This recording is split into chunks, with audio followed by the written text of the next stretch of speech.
The morning sky above the North Pacific was painted in a thin haze of mist and sunlight, a deceptive veil over the deadly dance unfolding below. June 4th, 1942, dawned, and with it, the Pacific roared to life. On one side, the Imperial Japanese Navy, confident in its numerical superiority and battle-hardened pilots. On the other, the American carriers, fewer in number, but armed with knowledge, courage, and the element of surprise. Admiral Nimitz, from his command post at Pearl Harbor, followed the radio reports with grim concentration. "They're on the move," he murmured. The intelligence gathered through Station Hypo had provided an unprecedented advantage.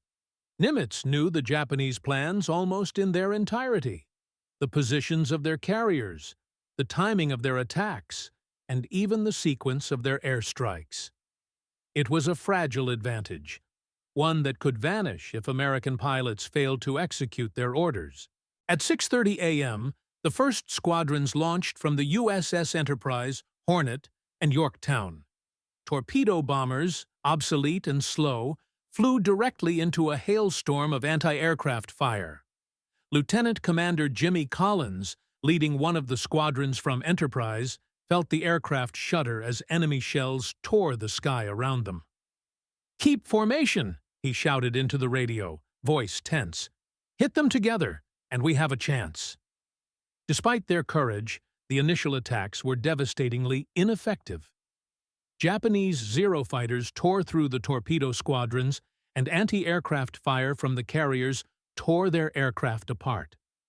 Nearly every torpedo bomber fell into the sea, leaving a trail of smoke and shattered planes behind. Survivors returned, limping, their faces etched with shock. But these losses were not in vain. They drew Japanese fighters down, away from the decks, leaving the way open for the dive bombers. From the Hornet, Lieutenant Commander Wade McCluskey took his SBD Dauntless dive bombers into the sky. These planes, faster and more maneuverable, would soon change the tide. McCluskey's group flew low, scanning the horizon, and then, like a lightning strike, they descended upon the Japanese fleet. At precisely 10:22 a.m., the dive bombers hit their targets. Flames erupted from the decks of the Kaga, Akagi, and Soryu, engulfing the carriers in smoke and fire. Bombs tore through hangars and planes alike, sending explosions cascading across the decks. Sailors ran through smoke-filled corridors, desperately trying to fight the infernos, but it was too late. The carriers were lost. On the Hiryu, Rear Admiral Tamon Yamaguchi and his officers watched in disbelief. Their plan, carefully crafted over months, was unraveling before their eyes. The inferno on the other carriers was a shocking testament to the Americans' precision and bravery. Yamaguchi knew the Hiryu must strike back.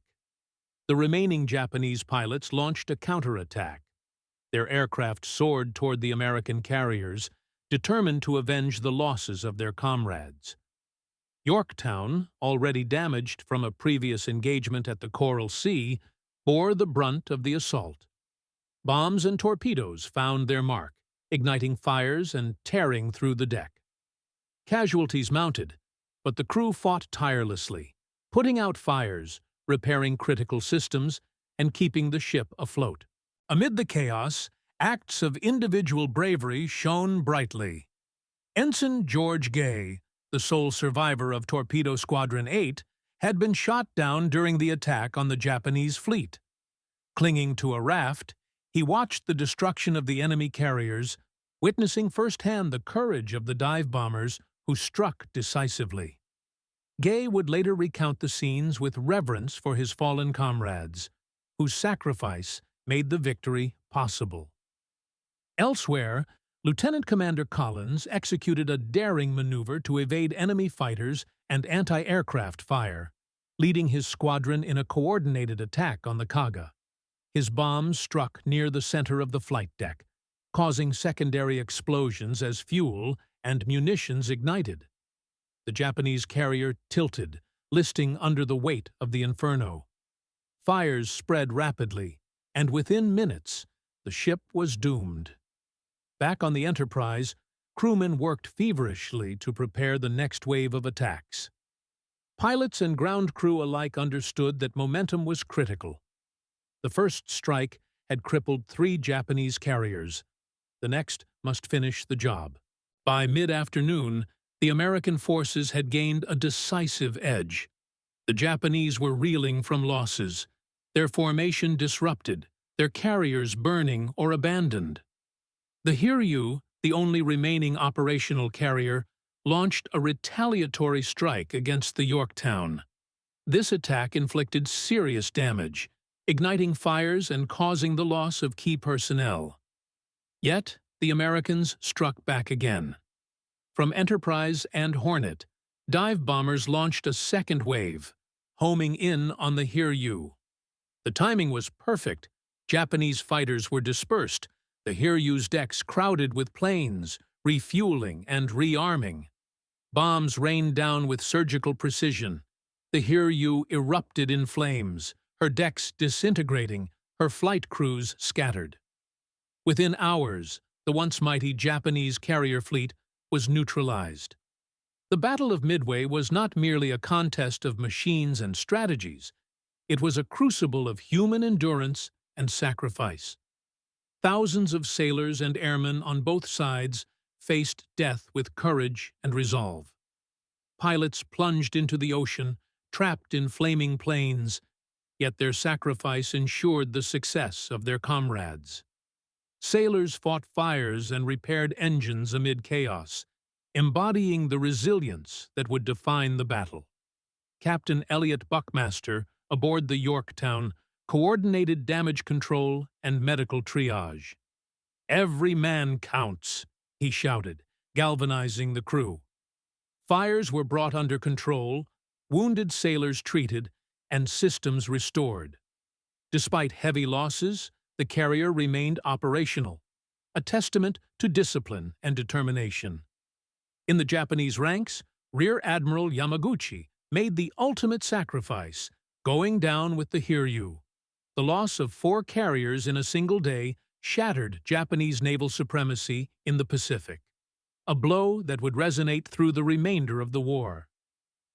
As dusk fell over the Pacific, the battlefield was strewn with wreckage and debris. Smoke from burning carriers rose into the sky, a grim testament to the day's carnage. For the Americans, the Battle of Midway was a resounding victory, one that reversed months of Japanese advances and restored hope to a beleaguered nation. Admiral Nimitz, receiving the reports, allowed himself a moment of quiet satisfaction. "This is a great day for our Navy," he said. But he also knew that the war was far from over. Each victory came with loss, and the Pacific remained a vast and dangerous theater. In the aftermath, historians would later describe Midway as the turning point of the Pacific War. It was not merely a battle of ships and planes, but of courage, strategy, and human spirit. The Americans had struck a decisive blow, avenging Pearl Harbor and demonstrating that even against a formidable foe, intelligence, bravery, and resolve could turn the tide of history.